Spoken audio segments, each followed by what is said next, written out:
Back live for the third time today. We've got a very special broadcast, and I really want to thank my next guest, of course, Larry Klayman of Freedom Watch. Larry, welcome back to the show. Thanks, Jason. As always, my pleasure, good friend. I really appreciate you coming on tonight. You're in the midst of some of the most important legal cases.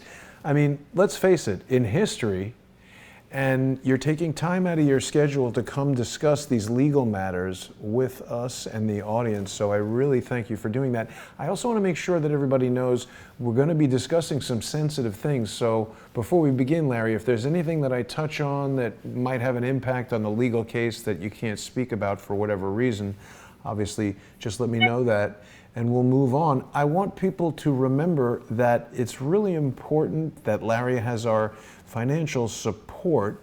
FreedomWatchUSA.org is the website, and for months Larry has been calling for the removal of Robert Mueller. This is not a matter of opinion or conservative views versus liberal views.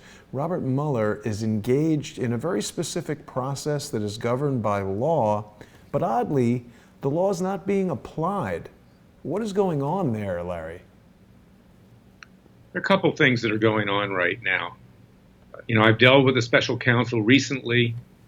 I'm thankful that the indictment of Roger Stone effectively exonerates my client, Dr. Jerome Corsi. Dr. Jerome Corsi is not collaborating against Roger Stone. This is all spin by Roger Stone. He's doing this to try to raise money, to create sympathy. It's uncalled for, but nobody ever wished Roger Stone harm. But the reality is this, is that Jerry turned over everything that he had to the special counsel, and he testified honestly to the best of his ability. When he forgot something, he went back and he amended the testimony. If you look at the indictment of Roger Stone, Roger didn't do that. Okay, and that's why he's in the hot water that he's in now, because he apparently, according to that indictment, allegedly, he lied about what documents he had, whether they were regular documents or emails or texts, and he allegedly threatened the witness, Randy Credico, as well as Randy Credico's dog, which is witness tampering and obstruction of justice. So there's a big difference between Jerry Corsi and Roger Stone, and Roger Stone's trying to make Jerry Corsi the scapegoat to deflect from his own predicament, and it's a really serious predicament. But we have never done anything to try to harm Roger Stone. To the contrary, he's been trying to do that with Jerry Corsi for his own strategic reasons. Right. Now, Larry, how specifically does the indictment of Roger Stone help Dr. Corsi or exonerate him, as you said? Goes through what happened, okay? Goes through person one, that's Jerry Corsi. Person two, that's Randy Credico. And it states exactly how they provided information. And therefore, it's clear that Jerry's information was acceptable to the special counsel. And it doesn't accuse person one, Jerry Corsi, of any wrongdoing. Now, we know that Robert Mueller writes indictments that are speaking indictments. So if there was something that Corsi had done that was illegal or wrong, you can bet it would be in that indictment. To the contrary, what they allege Stone has done, they state are crimes, 7 counts of crimes. So that's the difference. I wrote a column last week at WND.com, and you can find it at LarryKlayman.com. It talks about a tale of two targets. So you can see how the special counsel views Jerome Corsi and how it views Roger Stone. But that is not because Jerry Corsi provided any information to in any way try to incriminate Roger Stone. He just simply provided truthful information. And that's what he's required to do. So when you hear arguments, that you see on TV, like Sean Hannity and others, who say, well, what about James Comey that testified falsely? What about James Clapper that testified? Yeah. What about all these other people that testified falsely, like Hillary Clinton? Yes, they should be prosecuted. But that doesn't exonerate the people who don't testify truthfully, as alleged to be the case with Roger Stone. It does not exonerate those people from having allegedly threatened the witness. So, yes, it's wrong and it's unjust and it's unfair. But when you hear Hannity use that as an excuse to run, interference for Roger Stone, that's neither sincere nor honest. So we're not seeking to have Roger Stone convicted or indicted or anything like that. I simply represent a client, Jerome Corsi. I'm doing the best I can as his defense counsel, along with my co-counsel, David Gray, to defend him. And that's why the indictment of Robert Mueller was so telling, because Corsi could have been accused of wrongdoing. He could have been indicted on the same day. He wasn't. So we're relatively confident that Jerry Corsi is out of the woods, and he should not be used as a whipping boy because Roger Stone wants to raise money. Got it. And wants to deflect from his own difficulties. I think I understand your statement better now. You're saying that the indictment is basically an indication of the direction. The indictment of Roger Stone is an indication of the direction that Robert Mueller's investigation is going. That's correct. There's somebody at my door, and my dog is barking. Okay. No problem. Do you want to address that? Okay, let's continue on. Well, you can address the door if you want, and I can wait a moment. Okay, no problem. So, all right, let's talk about this indictment for a minute, because I got to tell you, it's all very troubling to me. I mean, I don't know Roger Stone well. I don't know Alex Jones well. I've met Roger 2 or 3 times, spoken very limited amount to him, but I really feel troubled by all of the things that have been said about Dr. Corsi. I know Dr. Corsi very well. He's always been nice to me, and I come back to this thing. The whole problem is over whether or not these guys communicated with WikiLeaks, which is so far removed from this concept of Russian interference. And frankly, I go to this indictment. I mean, obviously, I'm not a lawyer, Larry, and the closest thing I've come to law school is the conversations I've had with you. But just even when I read this first introduction here, it's talking about the DNC and the DCCC basically hired a security company, Company One, which we all know as CrowdStrike, to identify the extent of the intrusions. And on June 14th, 2016, through this Company One, which is CrowdStrike, which is a privately owned company owned by former FBI, I don't know what his role at the FBI was, but Sean Henry, and also Russian, expatriate, I guess we would call him, Dmitry Alperovich. Well, these guys looked at it and they publicly announced that it had been hacked by the Russian government. Now, we've had a lot of people come out and say that it hasn't been hacked, that it's been leaked. So I'm sort of stuck on this. Like, this is the basis of the whole thing. This company that's paid by the DNC that is not the FBI, but some private company. Here's the thing. I can cut to the chase, and we can talk about that stuff, okay? Sure. I have no knowledge of what went on or didn't go on in this regard. But this indictment is not about that. Now, Mueller writes speaking indictments. He wants to tell a story because he's trying to create a narrative that's suggesting there's Russian collusion. But the indictment of Roger Stone is not about Russian collusion. The indictment of Roger Stone is about lying under oath to the House Intelligence Committee. It's about threatening a witness. That's what it's about. So the fact that there's no Russian collusion does not let Roger Stone off the hook in terms of what he's alleged to have done.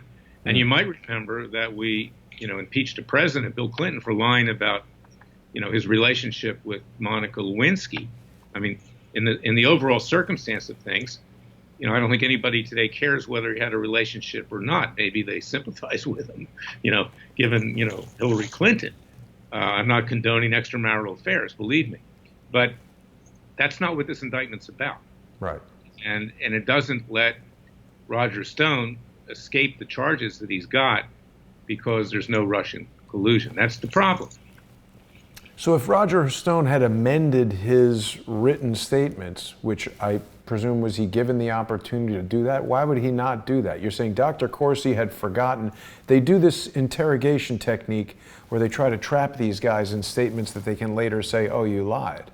And they did that to Dr. Corsi, but Dr. Corsi amended his statement because he said, I didn't lie, I forgot, and now I remember. Is that correct? I don't know why Roger Stone didn't do that. I don't know why he didn't, but apparently it went beyond the statements. It's the fact documents weren't provided. Remember, Mueller's playing with what is most likely a full deck of cards. Okay, he knows what's out there, and he knows what Roger Stone didn't provide. So Roger has a tendency to think that he's smarter than everybody else, that he can outsmart them. But apparently it didn't work this time if what is in that indictment is true. And that's what I'm saying with regard to the defamation towards Dr. Corsi and me and others. He thinks he can outsmart anybody. But it looks like this time it's not probably going to work, particularly with this judge, Amy Berman Jackson, who's very, very tough. And probably Friday he's going to be put under a gag order with everybody else, including, his friend Michael Caputo that comes out for him. So, Jerry never thought he was smarter than anybody else. He just turned everything over. And if he didn't remember something at that time, he came back and he said, here's what I now remember. And he was open and honest. And that's what I'm saying about this indictment of Roger Stone. It doesn't accuse Dr. Corsi as person one of doing anything illegal. And he could have done that. Mueller could have done that. And remember that Jerry turned down a sweetheart plea agreement and said, no, I'm not going to testify falsely. I'll risk everything before I do that. And this is the kind of person that I have as a client. And that's why I believe in him and why I'm representing him. And that's the distinction. But yes, does Mueller put stuff in there and his staff because they want to create an impression? They want to communicate with the public. They do have an agenda. They do want to bring the president down. It's clear. I mean, they're all partisans on that prosecutorial team. Right. But Dr. Corsi simply said, look, I'm a partisan too. I love the president of the United States, but I'm going to tell the truth. And he has. And so, Larry, a speaking indictment, I get from what you're saying that it's a sort of a narrative built into the indictment so it reads like a story. What's the alternative way that an indictment would be prepared? Just a list of charges? Yeah, they could have simply said that we asked for the House Intel Committee asked for these documents. They weren't provided. When Roger Stone was asked, did they exist? He said they didn't exist. They do exist, and therefore that is perjury. It could have been just as simple as that. Wow. So unfortunately, I haven't had a chance to study this indictment as closely as I'd like to, and I'm not even sure that I'd know what I'm reading if I did. How does this compare at a 24-page indictment for 7 counts? Is that long? Is that short? Is that? I wouldn't say it's overly long. I mean, 7 counts are a lot of counts. Right. But like I said, there's a lot of verbiage in here that didn't need to be in there. So yes, you can see the special counsel's agenda in the way it's written. And, nobody agrees with that agenda. Remember that Jerry Corsi is the only one. Roger Stone hasn't done this, you see. Roger Stone's the only one that's filed criminal complaints with regard to the special counsel. Jerry Corsi, you mean, is the only one who's filed?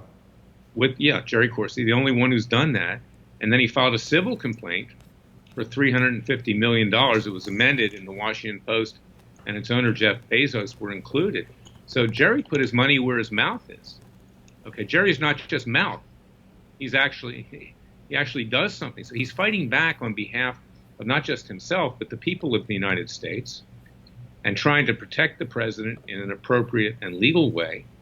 And that's another thing that separates him from Roger Stone. So people need to remember that, because the spin today is to go with the flow, to go with the Kool-Aid, to go with whatever gets you bigger ratings on Fox News or someplace else. But the hard reality here is this is a simple indictment. It is if these facts are true, it's very perilous for Roger Stone. And for him to be trashing the independent counsel in front of this judge, and to be trashing Jerry, and to be trashing others, is increasing the chance for him being convicted. Just doesn't help him at all. No, it doesn't. It's going to anger this judge in particular, although, we'll have a jury trial. Judges control, to a large extent, what juries think. And remember, this is a jury in the District of Columbia. It's primarily Democrat jury, very anti-Trump. There'll be a lot of minorities on the jury, and I don't mean that in any bigoted way or prejudicial way. But this town voted 99% for Barack Obama. I don't know what the percentage was for Hillary Clinton, but it was probably very close. So this jury is not going to be friendly. And this judge essentially will control the thought processes of that jury. You see, it's interesting to me, Larry, as I'm learning more about the law and observing these trials and everything, I think a lot of people out there in America just have this notion that as long as they haven't done anything wrong, or if what they think they've done isn't wrong, that everything's going to be fine. But there's all these details and all these sort of machinations that you can get caught up in, that if you do the wrong thing from a strategic standpoint, you can really complicate the jeopardy that you're in. Well, let's I don't mean to interrupt you, Jason, but yeah, it's out there today, okay? And you got to be aware of it, okay? And that's why you need a strong lawyer like yours truly to represent you. Because it is true that there is a dual system of justice. It's true that if you're pro-Trump, you become an enemy of the state. You become an enemy of the leftist state. It's true with regard to Nancy Pelosi that, and her colleagues up there, to use the term loosely, I would call them comrades, okay? That they want the president's head on a plate. And anybody that supports the president can be prepared to have their head chopped off as well. Okay, and that's the way it is today, particularly in the District of Columbia, whether you're talking about legal proceedings or whether you're talking about other administrative proceedings. It's an overwhelmingly Democrat town. It's like Hollywood. You know, they call Washington, D.C. Hollywood for ugly people, okay, which it basically is. Yeah. And ugly inside as well as outside for the most part. And as a result of that, you know, if you're going to take a strong stand in Washington, be prepared to defend yourself, but prepared to defend yourself truthfully and prepared to defend yourself without violating the law, you see? Right. And that's the distinction here. Yeah. Okay. And Roger could be sitting in the same shoes as Jerry Corsi today, not having been indicted, if he had testified truthfully and not threatened the witness. Right. And so by threatening the witness, he made some kind of reference to The Godfather with the horse head in the bed talking about Credico's dog or something like that? Yeah, something like that. I mean, I know Roger for way back. I haven't talked to him for 15 years. Mm-hmm. Okay, I have a long history. I don't want to talk about it here with him. You know.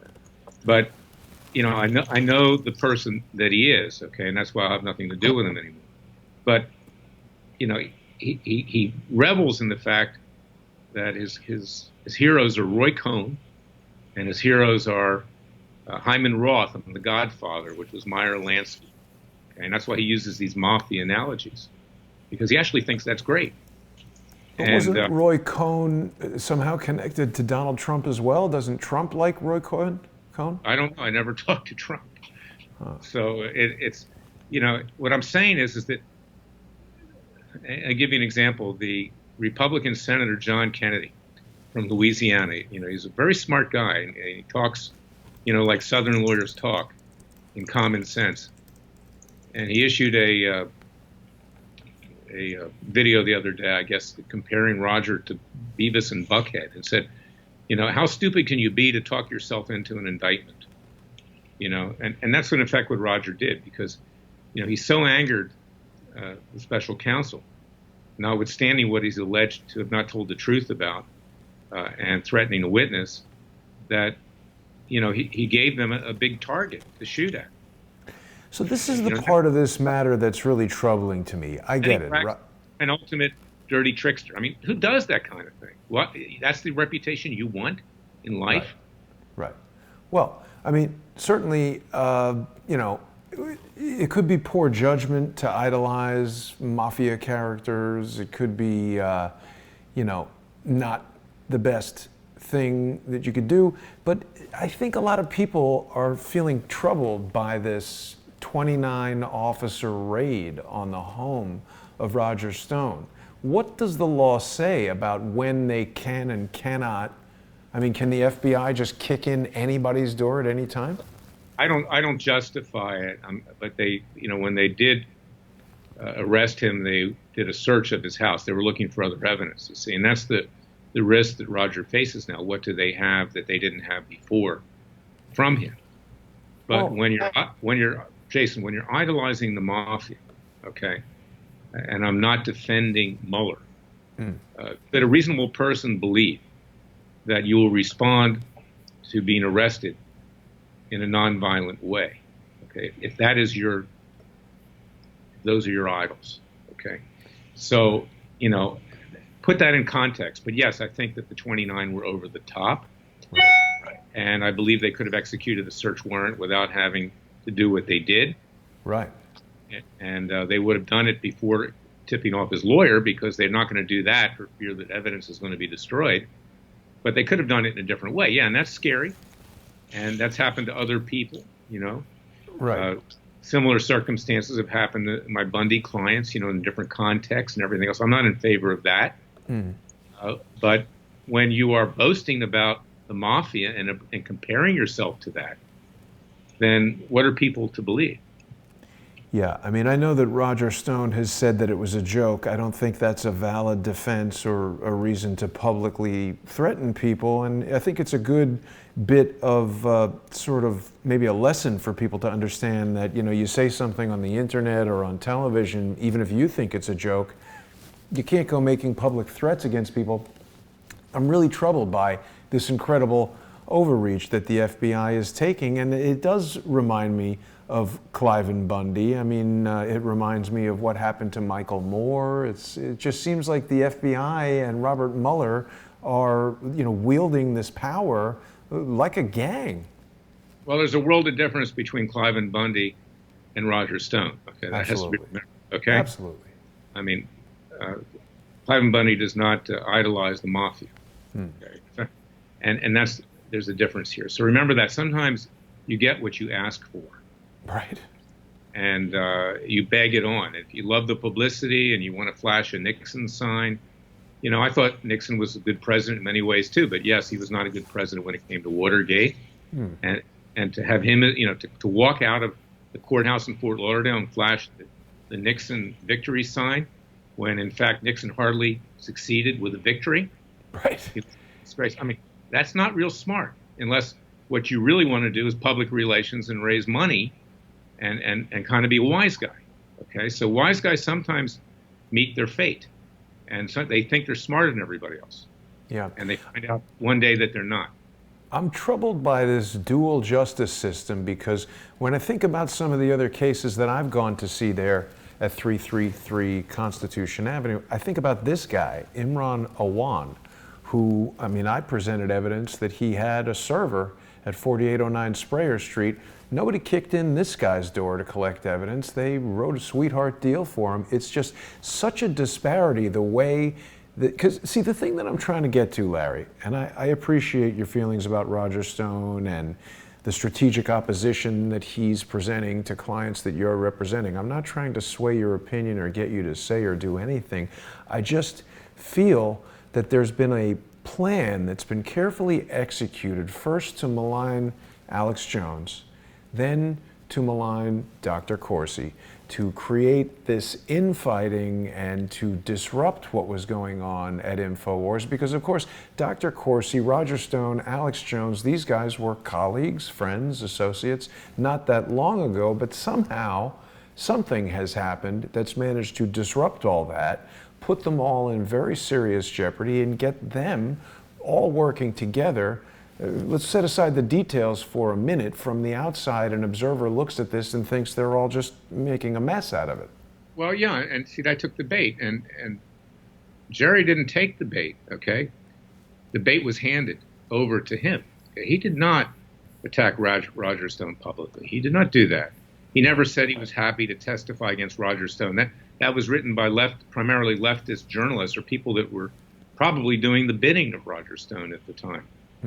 Trying to whip up, see, any dollar that's taken away from Jerry with his defense fund, Roger thinks will be his, you see. So that's what this is about.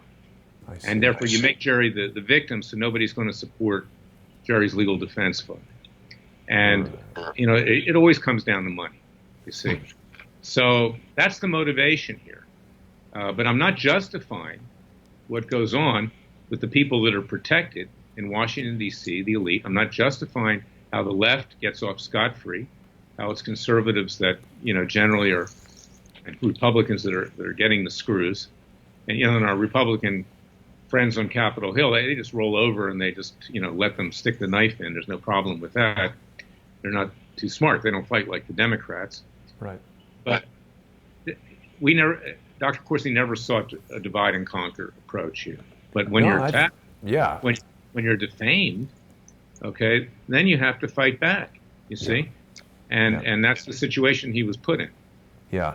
And again, my suggestion there was that the divide and conquer approach was somehow executed by people working in the interest of Robert Mueller, because again, I've seen things that happened months ago before any of this stuff came from Robert Mueller's office, where social media entities were attacking Dr. Corsi. There's a lot of people that try to spread information. I mean, it seems to me, Larry, just from observing, that there's a tactic whereby a target is selected. Alex Jones, Dr. Corsi, Roger Stone, me, you, whoever it is. And they start this sort of like low-level attack where social media puts out information. To make up a story and try to make the person look bad.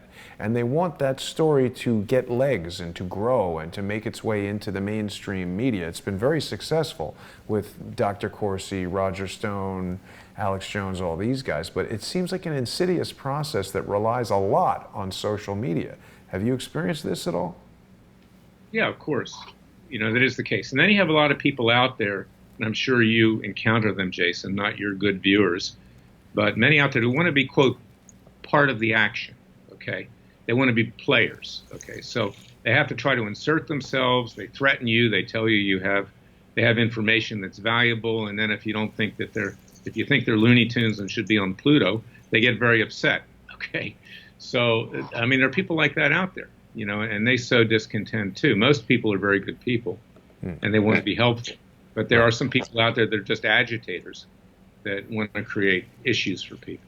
Right, and certainly beyond the malcontents that do this stuff because they got nothing better to do. I was speaking with Cheryl Atkinson yesterday, who's been, cyber harassed by the government. She was doing reporting on Fast and Furious and Benghazi, and she's now got a years-long case about intrusion into her computer. She's written the book, The Smear, and she's spoken extensively how players like David Brock and companies like Media Matters, and I mean there's many of them now, are paid. They're organized to engage in these tactics where they'll take a fake story, and it's the same thing we've seen happen with BuzzFeed and the New York Times. BuzzFeed or someone will post a story based largely on falsehoods. We've heard that this prostitute in Russia or Belarus or wherever she is has now admitted that she has no evidence of anything to do with Donald Trump, that she just said that to get out of prison in Thailand or wherever she was. But in other words, there's a lot of people putting out false stories, and then somebody takes that story and reports and says, oh, well, this Russian girl said that. I'm just saying that she said it. I'm not responsible for it being untrue. But yet they spread it to damage people, whether it's Dr. Corsi or President Trump. Yeah, well, today, for instance, I was on Newsmax. I'm going to put it up on my website. You can find it at newsmax.com with John Cardillo. And I don't want to name the person here, but there was somebody that came on that started to defame Dr. Corsi, call him all kinds of names. I think she was probably put up to it, frankly, by Roger Stone. And then she says she knows Julian Assange very well, has met with him, really? etc. Oh, yeah. And well, why aren't they questioning her? I said, people can watch that interview. But I said to her, I said, well, why don't you go to the 4th floor of the courthouse in Washington, D.C. and walk in and talk to Mueller's prosecutors? Say this all under oath. Say it under oath, like Dr. Corsi did, rather than disparaging him and defaming him, on television. And these are the kinds of people I'm talking about. They want to be players, you see. Yeah, agitators for sure. People create issues for whatever reason. And I'll tell you something, from my standpoint, I don't turn the other cheek. Okay, I have a client to represent. So I told her, I said, you want to keep this up? You can expect to be sued. But why don't you go down to Mueller's office? Because if you've got information, he's going to want to talk to you. And I'll bet you anything she's going to wind up getting subpoenaed now. Wow. Yeah, that's pretty stupid to go on television and say that you know Julian Assange when they're looking for everybody who could have spoken to him. Yeah, he's here. And she's here and he's there. They can't reach him, but they could reach her real easy. Interesting. Interesting. You know, it's just crazy, Larry. You know, take this opportunity to remind everybody to go and visit freedomwatchusa.org. There's so many cases going on that it's almost unbelievable that you can keep up with it all. Has there been any developments? I always like to check in on all the stuff we've been talking about. The FOIA case against Mueller, anything? Well, yeah, we got so much stuff, Jason, and I hope people will go to our website, contribute with tax-deductible contributions. I'm going to be filing a appellate brief, you know, within about a month and a half for Cliven Bundy, because if his indictment is thrown out and he has to be retried, he's at risk of potential life imprisonment with his sons and the other defendants. We've got matters that I'm working on for Schaefer Cox, which was a similar situation. Right. We have lawsuits against, and I'll be filing pleadings, you know, in the next few weeks. You can read them at freedomwatchusa.org with regard to our class action against the social media, with regard to our lawsuits for Sheriff Joe Arpaio against the New York Times and other publications that defamed him. And, you know, it goes on and on and on. I've got a case down there in Texas for a Texas Ranger who was shot across the border by Mexican police. That's a very important case. You know, half the time I can't even remember all the cases that I have. I have to sit down with our staff every day and say what's going on and what's due. And I'm running around the country these days. I've been to Washington twice in the last 4 or 5 days. Yesterday I took a red eye, and the day before I took a red eye so I could observe what was going on at Roger Stone's arraignment. We can talk about that, the dynamic. Tell us about that if you could. I'm curious to get your input. What was said, what went on, what was Roger's demeanor? Well, it was interesting because I got there early, since, you know, I took the red eye and had some time to sit around in the courthouse, watching what was going on outside the courtroom as I waited to get in. And as a lawyer representing Target, you know, I got in, I didn't have to wait in line. But you had all these very young journalists out there, most of whom don't have the experience of, you know, having lived during Watergate or the Clinton years or anything else. They're kind of bright-eyed and bushy-tailed. It's a great excitement to them, but a lot of them don't really understand what's going on. And then you had some old-timers like Dana Milbank, who's really a vile person. You know, he writes for the Washington Post. And some others. You had Pete Williams of NBC. He's more establishment, more distinguished, but NBC is not exactly a friend of the president. So it was interesting watching the dynamic. And as I was sitting there, Roger Stone came in with his 2 Florida lawyers in the hallway. They went into a side room, apparently to prepare. And they came out after everybody was seated in the courtroom, sat down. And the magistrate judge, she handled the arraignment. Deborah Robinson chided Roger's 2 lawyers, who are from South Florida, for not having filed the application timely with a local counsel to appear before the court. And this is an interesting thing, is that, you know, they apparently don't appear in front of this court very much. Roger be well advised to get himself more seasoned Washington, D.C. lawyers who know the judge, who know what's, you know, the lay of the land there. They did bring someone in at the last minute to assist them so they could get admitted. But that was interesting. And the other thing that struck me when Roger pled, and I'll go through, you know, what happened, is that he was very contrite. He was very quiet. He was very respectful there. Fast forward, the minute he left, and he didn't make a statement to the press, he's flashing the Nixonian victory sign again, which I don't think was a wise move. And the day before that, you know, he calls what Mueller's doing a lynching. So he's almost guaranteed to be gagged on Friday by this judge, Amy Berman Jackson, who's a very partisan Obama appointee, pro-Democrat. For Roger Stone, as she is to Paul Manafort, she's the judge from hell. And it's not very smart. The other thing that went on at that hearing that struck me is that the lawyers which Roger had, which didn't seem that sure of themselves, okay, because they've not been, you know, at this court apparently that much, but that notwithstanding, they got up at the end and said they agreed with the special counsel and the U.S. attorney, who's going to also participate in trying the case of the District of Columbia, to designate the case as complicated, which means that they're waiving Roger's speedy trial rights. Oh. I don't know why they would do something like that. Yeah.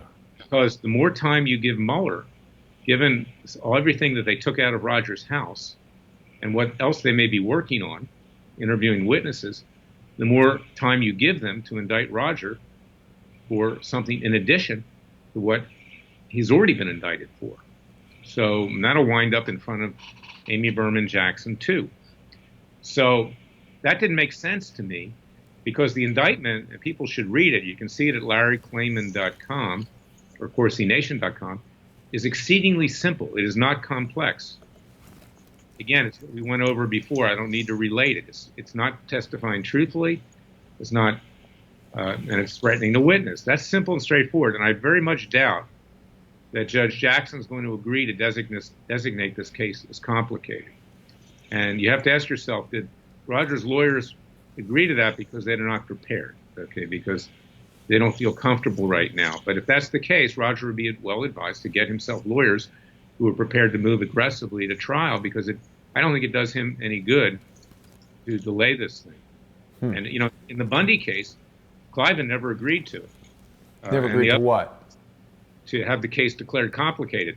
But the judge overrode Klayman Bundy and his sons, and she violated Judge Navarro, the Bundy speedy trial rights. That's one of the things that is going to come up on appeal. Aha. So in that case, the judge declared it complicated specifically because she wanted to not give them a speedy trial and leave them in jail rotting. That may have been one reason for it, and also to give government time to prepare its case, you see, which they did obviously rather poorly and dishonestly, having withheld exculpatory information, suppressed information from whistleblowers like Larry Wooten and other things.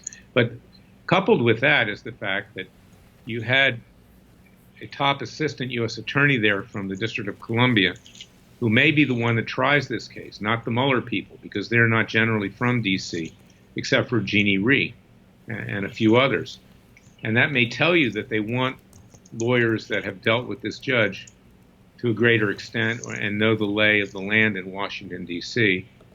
Roger would be well advised to get his lawyers that also know the lay of the land, at least bring somebody in to help the lawyers that he's got. I'm not saying they're bad lawyers or anything like that, but you know, I think that was a real strategic mistake. Yeah, and it's interesting, Larry, because I'm learning along with our audience as we go. You know, the law is sort of one thing, and then a lawyer knowing the law, that's like step one, the strategy. I mean, it's almost like poker, right? You know the rules of poker, but that doesn't necessarily make you a good poker player. There's all this stuff that you're talking about that's really... Right. As George W. Bush said, you got to have a good strategy. You know? Exactly. Right. And have a good strategy. It didn't look like they had one when, you know, from my observation. So they better get their act together pretty fast. But one strategy should be to keep Roger quiet, because the more you go after the special counsel in the situation he's at right now verbally, you know, it's what I've been saying about Trump. Don't go after the special counsel verbally. Actually do something. You see? And what good does it do to send tweets out that anger people? You know, the president should have been doing what I've done for Jerry Corsi, you know, bringing lawsuits, trying to get courts to intervene, to level the playing field. Right. And he had the way to do it, too. He was illegally surveilled. You know, they had illegal FISA warrants, but he's getting bad advice from his lawyers. So the thing seems to be spiraling out of control. Yeah. And, of course, now we learn that the special counsel, according to acting attorney Matthew Whitaker, is going to be issuing his report soon, and all hell is likely to break loose when that happens. You can expect impeachment, a trial in the Senate. The country is in great peril right now, and that's why we have been fighting so hard, not just to protect Jerry Corsi, but to protect the President of the United States. Right, and that's also why people need to go to... And it doesn't do the President of the United States any good when, you know, someone who professes to be the president's closest advisor, informal or formal, is trashing the special counsel the way he's been doing it. Because that doesn't serve the interests of the president of the United States either. Right. And the work that you're doing, Larry, is so important. We need to remind people to visit freedomwatchusa.org. You're talking about Matthew Whitaker, and I did see that press conference where he appeared with FBI Director Christopher Wray and U.S. Commerce Secretary Wilbur Ross, where they were speaking about an indictment against Huawei and executives who had apparently conspired to steal components of a German robot that was testing cellular networks. I suspect there's something more going on there, but I just found it weird that these guys are getting onto Huawei rather than things that seem much bigger and more important. And I think that Whitaker seemed kind of uneasy when he was talking about the special counsel's report. Do you have any feelings about the way Mr. Whitaker spoke? Well, he's neither here nor there. He's kind of in purgatory right now. The Democrats so destroyed him that that's probably why he's feeling uneasy. He knows that he's not going to probably be acting attorney general much longer when William Barr is confirmed, for better or worse, as we've talked about. Yeah. But he's never been ready for prime time, and I guess you saw that during that press conference. And I might add, I'm more than disappointed in Mr. Whitaker, because I wrote to him on behalf of the Bundys, and I said, look, let's settle everything. There's no reason to continue to persecute the Bundys. They've gone through a lot. They did 2 years in prison. So did the other defendants. Why don't we settle all the lawsuits that we have? Never heard anything from him. Never heard anything from the head of the criminal division. Never heard anything from the Office of Professional Responsibility, the Inspector General. And, this Department of Justice has become the Department of Injustice.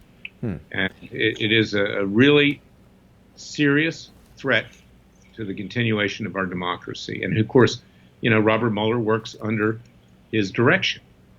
So, where are these people? I mean, they're like ostriches that put their head in the sand to protect their own skins, but are not meting out justice. In fact, they're meting out injustice. Larry, perhaps you could arouse their attention. Go steal some parts from a German robot. They'll be on it right away. Now, yeah. I think it's also important that we remind everyone, Dr. Corsi has rejected the plea deal. He is not working with the special counsel's office. When someone says that he's cooperating, doesn't that just mean he's abiding by their orders and not like fleeing the country? What is the difference between cooperating, or what is the state of what Dr. Corsi is doing relative to the special counsel and his criminal and civil suits against them? That could mean different things in different contexts, but what he means is that, when he was asked questions, he answered truthfully, right, and that he provided all of his documents. Okay, so yes, he cooperated with the law, right, more than the special counsel. And I might add, Roger Stone has made reference to cooperating with the special counsel too, but at this point it's too late. They don't want his cooperation anymore. What they want is his head on the plate. Wow, that's pretty scary.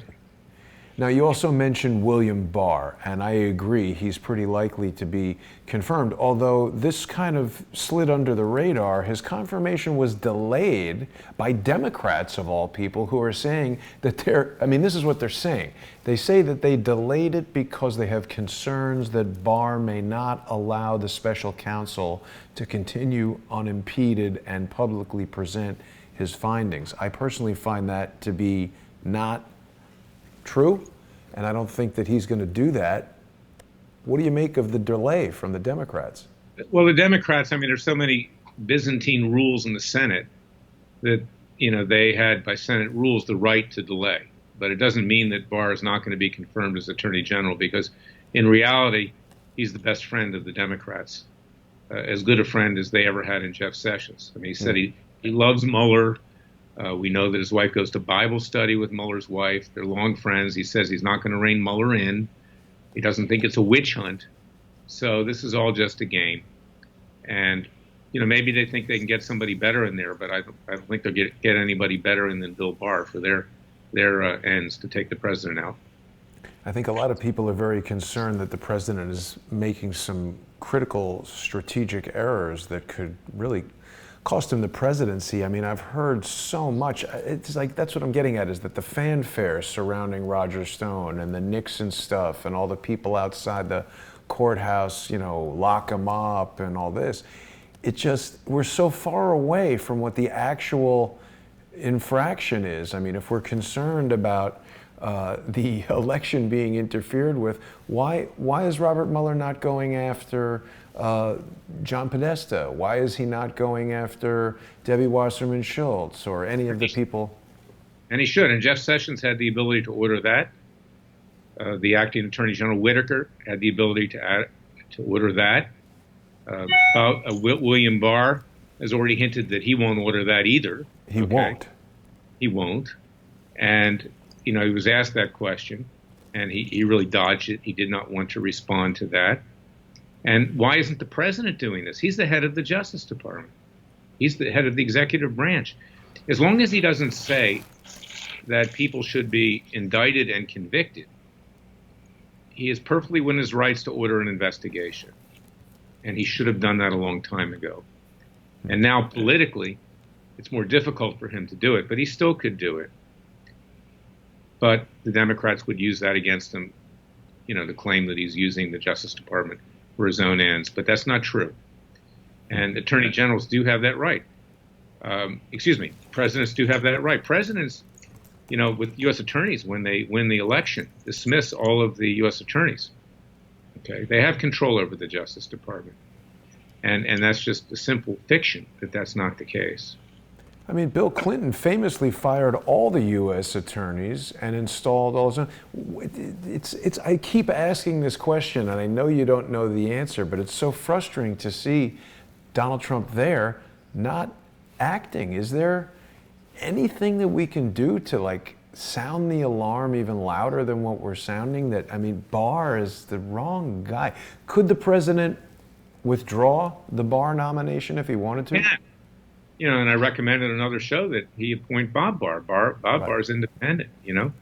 He's the one who along with me and some others, introduced articles of impeachment against Bill Clinton. I mean, we helped prepare them with him.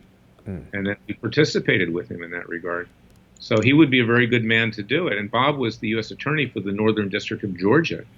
You know, he has the experience to be the Attorney General. So you can go to our website at freedomwatchusa.org and sign the petition to urge the president to appoint Bob Barr, and Bob would appoint me special counsel. And I can assure you, Jason, this thing would be over really quickly. Well, what can we do to supercharge this petition? Because I know people have seen it. You know, Larry, you and I have been talking about it. I feel like we're running out of time. It's been 2 years of Donald Trump, and so far we're not where I think most people who voted for Donald Trump want us to be. That's right. And you know, the president's got, I said this before, you know, facetiously, but it's true. You know, the movie Moonstruck? Yeah. With Cher and Nicolas Cage, where Nicolas Cage says, "I'm in love with you." And she slaps him and says, "Snap out of it." You know, the president should stop being in love with the establishment Republicans who are advising people like Matt Schlapp or, you know, American Conservative Union. These are lobbyists, okay? They're Republican establishment. They think conventionally, or the Federalist Society, which isn't all that conservative. It's part of this Washington Club. And the Washington Club does not think out of the box. And the Washington Club thinks about themselves. And the lawyers that represent the president are thinking about, well, if I do this, what's the impact on other clients or my legal practice? And if you're representing the president, you have to go all out without regard to your own personal standing. And in the case of Rudy Giuliani, you should go on the wagon and stop doing all these interviews on television and actually do something. The guy hasn't done anything since he's presented the president. What has he done except, you know, disclose attorney-client information that's damaging to the president? So, you know, he may be getting a big kick out of it as the twilight of his career, but and maybe he's well-intentioned, but he's not doing anything to help the president. So he needs somebody outside of Washington who will go all out for the president. He needs somebody like that. And I've been urging that for a very long time, but you can't get through. Yeah. And I think people are frustrated when they see President Trump filling his cabinet with John Bolton, and when William Barr is going to be Attorney General. Well, and let's say this. Let's shift to another subject. Yeah. Now, what Nimrod told him to cave into to Nancy Pelosi, that's exactly what he did. I mean, you can't sugarcoat it. You can't put lipstick on a pig. You know, my family was in the pork business, so I know that. As a kid, I tried to put lipstick on a pig. No, I'm just joking. But, you know, these government workers, I was on a show last week with Armstrong Williams, and he has primarily government worker audience in Washington. You know, they could go out and drive Ubers, you know, or Lyft or whatever. You know, private workers get fired, okay? Private workers get laid off. To go on for a few more weeks to maybe get the job done and get your wall. It wasn't that you were destroying federal workers, and the average salary, most of them, is over $100,000 anyway. Or you can get a loan from your family, or you can do this, or you can do that. There's a lot more hardship in this country, but the bottom line is they had all that free time. They could have been driving, you know, they could have been doing Uber, making good money. You can make $200, $300, $100 a day doing that. So the president blinked. He pulls the trigger only halfway. He needs to pull it, figuratively speaking, the whole way. And he needs to do that with defending himself as well. And he's not been doing that. You can't be a little bit pregnant. Right, right. Larry, there's people asking questions in the comments that I think I need to give you an opportunity to at least address for the time being. I think people need to understand that Larry is a lawyer representing a lot of people, and in the case of, you know, look, somebody says something crappy about me on social media and I respond to it, that's one thing. But there's someone here asking about the broadcast that Pete Santilli had yesterday, and I don't know that this is the forum to address it. I'm addressing that, and that was libelous, and it will be addressed accordingly. Got it. Got it. Yeah, and I mean, I think when people, you know, insult publicly or make statements about a lawyer, and then the lawyer responds by saying you're going to get sued, it's a little bit like punching a boxer. What do you think is going to happen? Well, first of all, you can't make false statements, and I think you have to remember, and, you know, I'll talk through legal pleadings, but I don't turn the other cheek, Jason. I don't. And when people say things that are untrue about me or Dr. Corsi or whatever, they can expect to be sued. And we'll let the court ferret it out if that's what it comes to, if that's not retracted.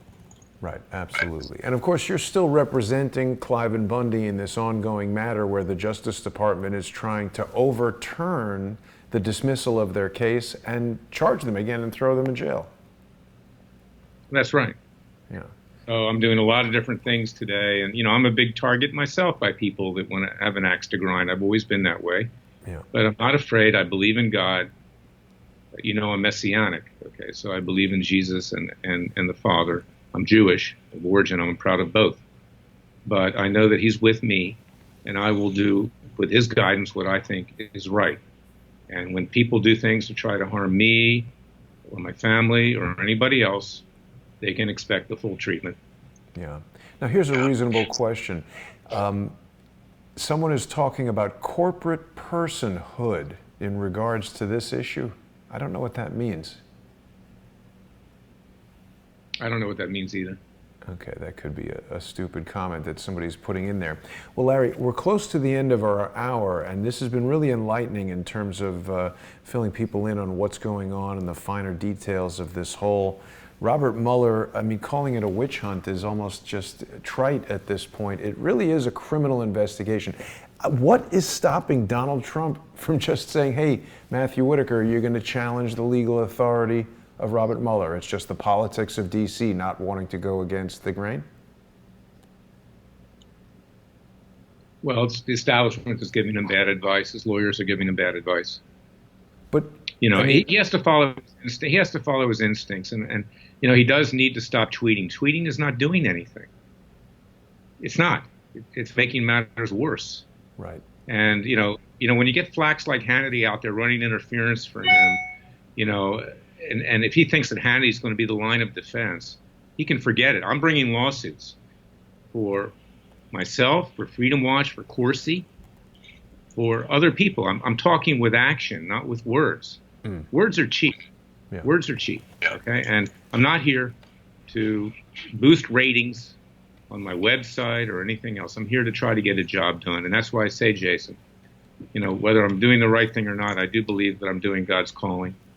I think you're doing great work, Larry. I mean, all the cases that you're on, I find to be extremely important. And, there's a big problem happening, Larry. There's a lot of people who kind of watch stuff on TV or read something on the internet and they think they know everything about it. Something that I've been observing over the past 2 years, going to these court cases, looking at the people who are giving testimony, looking at the judges, seeing a lawyer like yourself interacting with the judges. There are so many layers of complexity here that, people who are, blasting some stupid comment here on YouTube or reading a document that somebody has posted just because it's written out, it seems to have some sort of gravitas. We're just living in a world where people are spreading around so much false information and inciting other people to hate people and to ruin their reputations and ruin their businesses. It's so out of hand. Well, it is out of hand, and that's why you have to fight back, Jason. And the president needs to do it, and I do it, and Dr. Corsi's doing it. And like I said, words are cheap. Actions speak louder than words, the old proverb. Yeah. And I've always lived by that principle, and then let the chips fall where they may. But if anybody tries to harm me or my clients or my family within the bounds of the law, they'll get the full effect. Absolutely. And again, I think it's very important for people to go to freedomwatchusa.org, read the posts that Larry has there about the cases that he's involved in, and you can check out his blog posts and his video appearances and things like that. But the most important thing to do is to click on that donate button, because Freedom Watch cannot continue without the financial sponsorship of the public of the United States of America. And there's no other lawyer challenging Robert Mueller. I got to question all these people that come up with these things. The timing when these attacks arrive is also very coincidental, I find. And, the other thing that I am often remiss in mentioning is that if people want to learn more about Larry's time in the Justice Department and his life and times as a lawyer in D.C., he's written a book called Whores, Why and How I Came to Fight the Establishment. You could purchase it on Amazon.com if you'd like to help finance a CIA-controlled retailer. But Larry, isn't there also some mechanism by which people get a book from you for free? Yeah, I mean, if you donate over $250, I'll send my 4-volume work to you, the current edition of it. Mm-hmm. And you can go to freedomwatchusa.org, PayPal, tax deductible, make a contribution. And, if you want a book, let me know. I will send it. It's 4-volume work. It's called Essays of a Madman. It chronicles my history since I began to fight the Clintons back in the 1990s at Judicial Watch. And what's happening with the Roy Moore case, Larry? That's moving forward. They're trying to have it transferred to New York, Showtime, but I don't think they're going to succeed with that. It's a very leftist place. And once that motion is decided, that case will move forward. Yeah. And one last comment from a viewer here. Jay Dixon Brown is saying that Mueller is just trying to prevent people from wanting to work with Trump. And that's obvious. It's the same thing that people are doing to me. You put up a lot of fake information. You attack every guest who comes on the show. You put in Federal Trade Commission complaints against the companies that I use to monetize the show. It's just interference. And it's really disgraceful. Larry is working very hard to try to hold Mueller's feet to the fire to make sure that we as people of the United States can expect justice from the Department of Justice. And Larry, I stand with you. I hope that you and Dr. Corsi prevail. Was there anything else you wanted to share with us before we wrap it up? No, I think that's it. We need people's support, and people should discern who the real hero is here, and that's Dr. Corsi. Absolutely. Larry, thanks so much for joining me tonight. I know you are very busy, and it was really generous of you to spend an hour with us here. And certainly anytime you want to come back on the show, you've got an open invitation. Larry Klayman is the guest, everybody. freedomwatchusa.org. Larry, have a great night. I'll speak to you soon. Thanks, Jason. Thanks for watching, everybody.